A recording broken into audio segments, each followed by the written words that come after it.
Congratulations, you've made it far enough to reach programming assignment number 2. Now we're going to have a lot of fun and make a great maze game. First, let's take a look at what's involved in this program. So the marking, the same as before. So we'll be looking for a number of things for this assignment. And remember that just because your program works does not mean you will get full marks. This is actually only a portion of the final mark for the question.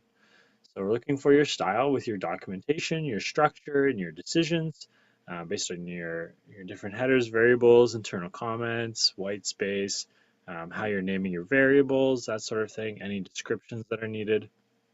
Your design, which is although not directly evaluated, you may not begin work until your design is approved. So there is a short flowchart part and uh, that you'll need to get done before you can start. You need to show some thought into how your game is going to run. And then your correctness. So your program produces the expected results. As always, your academic integrity is very, very important. Plagiarism and other acts of academic dishonesty will be dealt with harshly in accordance with the school's rules. So talking about the questions is allowed. This is called collaboration, but copying using giving code from or to friends or other sources is considered cheating. To ensure you do not cross this line, when talking about a question with someone, do so away from a computer with a paper and pen in hand, and write out your ideas, not the code. Then when you're finished talking, return to your computer and implement those ideas that you've come up with. This is similar to doing research for a report and then applying your findings in your own way. Follow these instructions before you get started. So first, download the most recent version of the game project and unzip it. Rename the folder to Pass2. So you may have to delete any currently existing folders named Pass2 before renaming, but hopefully you don't have any others. When you are done phase 2, select the Pass2 folder, tap Alt, and then click File, Send to Compressed Zip folder, and you can submit this not on the Moodle, but on the Google Classroom. Time management. This time is your assignment may potentially be much larger, so it's up to you to decide how far you're going to go. That being said, the level of detail and quality of your work will be reflected in your final mark. Do not waste time on this project. There is enough time to complete it in the class time given. However, if you waste class time or you plan on adding enhancements, you will most likely require outside work time. This is the first program you will need to apply a substantial amount of logic. As such, you may spend a lot of your time brainstorming ideas and problem solving. We suggest writing it out. What do you expect to happen before typing in your decisions? Phase 1 for the design. So your task is to complete the flowchart only for a subprogram that would check what the health change will be after a successful move. The only input to this subprogram would be the current space the player is on and the string array of space types. The return value should be an integer valued at the change in health according to the hazard chart below. Remember, the flowchart is only for this subprogram, which means you do not have to do any user input. That data will be contained in the parameters passed in. The signature line for this coded program, subprogram, would look something like this. So private and then as a boolean and the check space along with your parameters. So the scenario for our game. So before we had the amazing visuals you see in video games today, things were much different for gamers. We were forced to visualize and use our own imaginations, much like you do when you read a book. One of the most popular genres of games, about 25 to 30 years ago, was text adventure. A classic example is the game Zork, and you can check out a remake here. You have the link in the programming assignment file. These games were usually role-playing games or even adventure games that involved the user typing in what they wanted their persona in the game to do.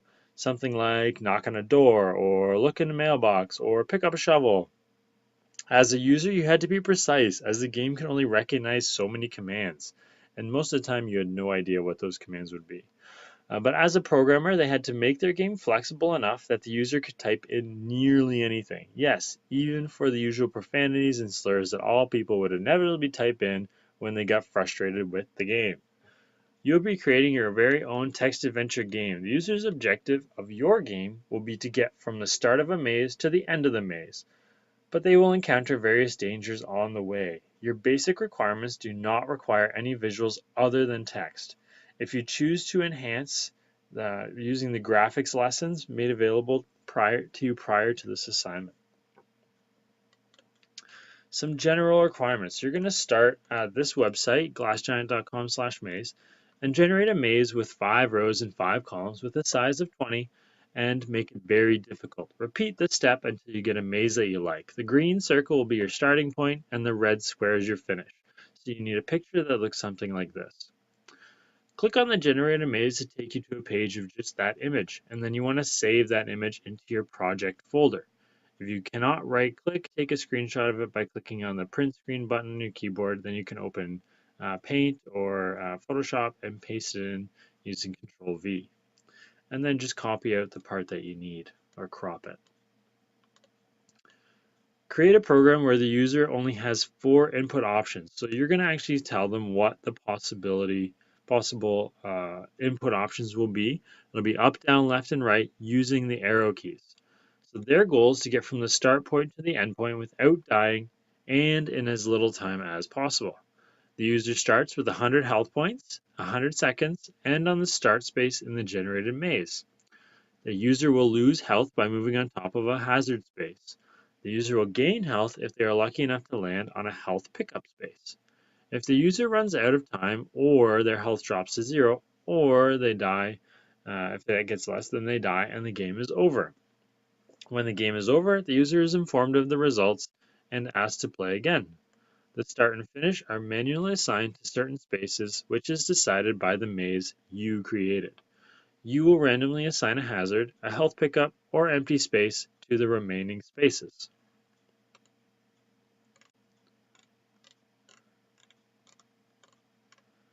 So a bit of a detailed description. So what a turn actually is going to look like for a user.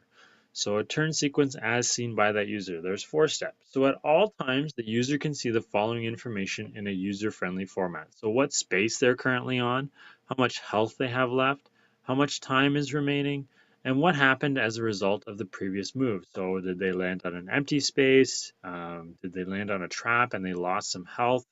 Anything like that. And then the program indicates to the user how to move. So you can tell them to use the arrow keys.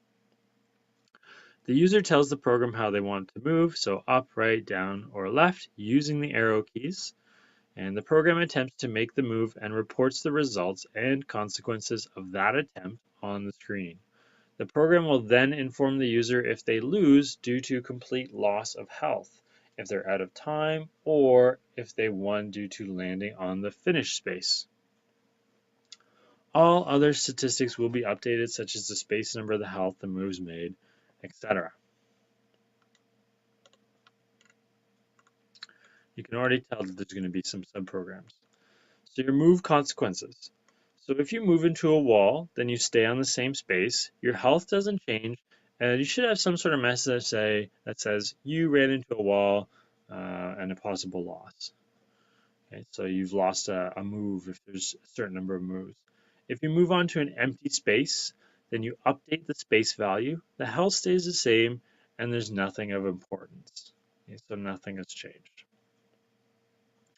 If you move on to a hazard, you should update the space. You should check the special space chart to find out how much health they've actually lost, and then indicate the hazard and the damage. When they move on to a health pickup, update the space, using the space chart, change their health, and then indicate the pickup and the health change. Tell them how much it has changed. When you move on to the end space, you still want to update the space, keep the health value the same, but then give them a winning message with the total time taken. So note, after a hazard or health is triggered, it is then converted to an empty space so it cannot be triggered again. So you are going to have to change the space type so that if they move forward, they come back, they don't actually land on the trap a second time. They should only be landing on the traps or the the health pickup ones. So how the spaces on the maze are numbered. If you imagine your maze just like this grid, so if you put your maze right over top of this grid. So in order to be consistent across the class, we will all use the same space numbering to know what space you are currently dealing with. So 0 to 4 will be across the top, 5 to 9, 10 to 14, 15 to 19, and 20 to 24. So you can imagine your maze looking just like this, except with a grid over top of it, and those are the space numbers. How is the space number updated after a move choice? Look at the chart above and choose a space. How does that number change if you move up, right, down, or left? So say if you're starting at 12, how does the number change if you go up? How does the number change if you go down? How does the number change if you move right? And how does the number change if you move left? Hazards, health pickup, and empty spaces. So at the beginning of the game, 2 spaces are set based on your maze, the start and the end space. Both of these spaces are considered to be empty. However, the other 23 spaces are randomly decided at the beginning of the game. Not every move, this is done at the very beginning. There are 3 types of hazards and a health pickup, which all change the health and have a certain percentage of appearing in a space. The table below shows all the information you'll need to assign your spaces in the maze. So space type, it's empty, meaning there's no health change, and that means that there's actually a 60% chance of it being empty. So if we were looking at numbers 1 to 100, if you pulled out a random number between 1 and 100, if it's between 1 and 60, that means that that space should be assigned to be empty. For a trap, they're going to lose 20 health points, and there's a 50% chance of that occurring. So a random number is generated, and if it's between 61 and 75, then that will be a trap. For an enemy, they will lose 25 health percentage point or health points, and there's a 10% chance of that occurring. For a pit, they lose 100 of their health points, so they're effectively dying if you're falling into a pit. There's a 5% chance of that. So again, the random number possibilities are there. And a health pickup, that would increase their health by 15, and there's a 10% chance of that occurring. And again, the values there in the brackets. This is representing a random number between 1 and 100. If it's one of those numbers, you know what space type it's going to be. This is a decision that you need to make. So what does this mean? So before the player starts playing a game, for every space except the spaces start and end, you will decide what type of space it will be by generating a random number from 1 to 100, and depending on what the number is, a space type will be assigned to that space. So if 77 is generated, that space will be enemy. This should happen in a subprogram that returns the space type. You store it into an array of 25 strings. So meaning you will need to call the subprogram 23 times, and the other 2 spaces start and end are just assigned to be empty. Every time the player moves, you will have to check what type of space they landed on by looking at the array using your current space as the index into the array, and then apply that consequence, if any. So the index or the array index, the position in that array. You want to check and see what type is it? Is it enemy? Is it empty? Is it trap? And so on. And then based on that decision, what happens next? Okay, the health, the death, the change in space, that sort of thing. For enhancements, do you want to earn that level 4 plus? This is the only way. An enhancement is an improvement in the program that improves the overall experience. So this can include many things. The creativity, the quantity, the quality, and the complexity of these enhancements is how you will be awarded marks.